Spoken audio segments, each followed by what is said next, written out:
So the start of the season is just around the corner, and I guess you could say there's a mixed atmosphere amongst United fans. Some seem optimistic and excited, with Ten Hag's system taking full force in pre-season, whilst others are concerned around the lack of transfer activity. I'll be doing a video about why I am optimistic for United's season ahead, so subscribe and click the bell so you don't miss out on that video, but I'll be analysing the negative aspects of my assessment of the new season in this video. But before I go any further, let me tell you about the giveaway that OneFootball are doing for the opening weekend of the Premier League season, where you can win a jersey of your choice and a copy of FIFA 23. All you have to do is download the OneFootball app from the link in the description and fill out the form with your information, and then predict the results of 5 of the Premier League matches this weekend, which is Palace Arsenal, Fulham Liverpool, Everton Chelsea, Manchester United Brighton and West Ham Manchester City. So if you fancy your predicting skills for the new Premier League season coming up, then you could bag yourself a new football jersey and FIFA 23. The giveaway closes early Friday morning, so you do have to be quick. So after this video, click the link in the description below, and I'll also leave it in the comment section as well. So my main concern is obviously around transfers. Now, contrary to what most people would expect, I actually think in isolation, United have had a pretty decent window.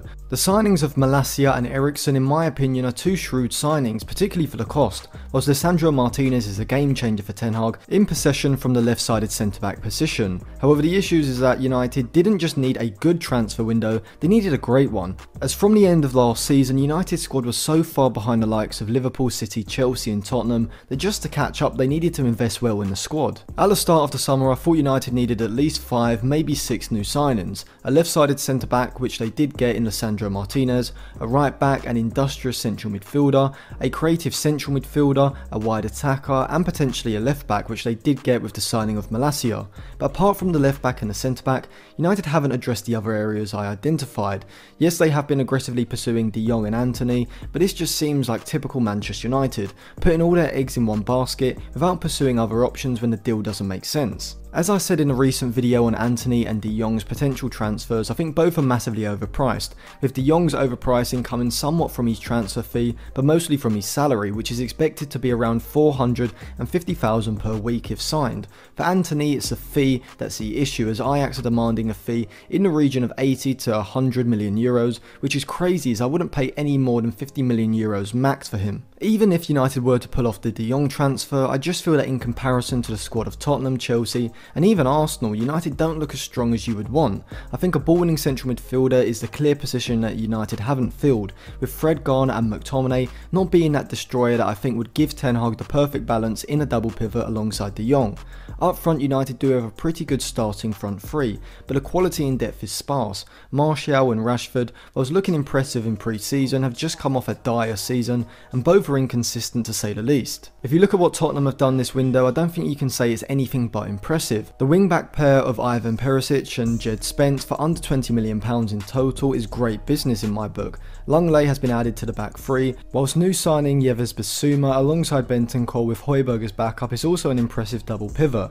And up top, even though Conte has brought in Richarlison, it's still Son and Kane that are the game changers, and to me, I just see Conte's Tottenham being in a much better position to push towards the top 2 of Liverpool and City than Ten Hag's United can. City and Liverpool haven't had an insane transfer window either, but their squad and their management are just already so far ahead of everyone else, in particular Manchester United, that even with United having a spectacular transfer window, it would be difficult to bridge that gap. Chelsea and Arsenal to me are the 2 that United are most likely going to catch, but even still, when you look at the business both sides have done so far, you'd have to say that they're just as good, if not better, transfer windows than United's.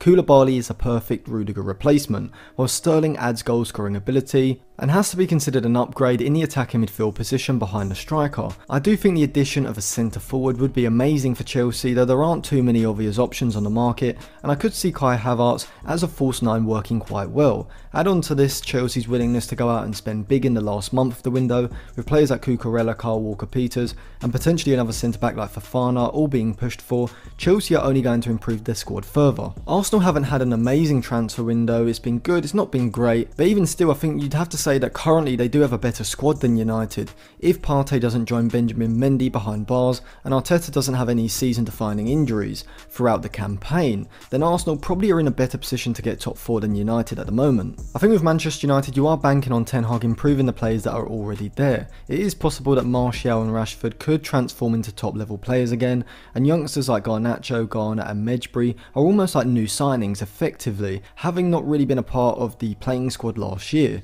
So I do have some optimism, which I'll go over in the video that should be out soon. However, United aren't in a vacuum, and so you have to compare them to the other top 6 clubs, and right now it seems like United even getting into the top 4 is solely dependent on Ten Hag being able to work miracles, which is never a great position to be in at the start of the season. So thank you for watching. If you enjoyed the video, give the video a like, subscribe to the channel and click the bell, check out some of my other videos in the description below, and put your thoughts in the comment section as well.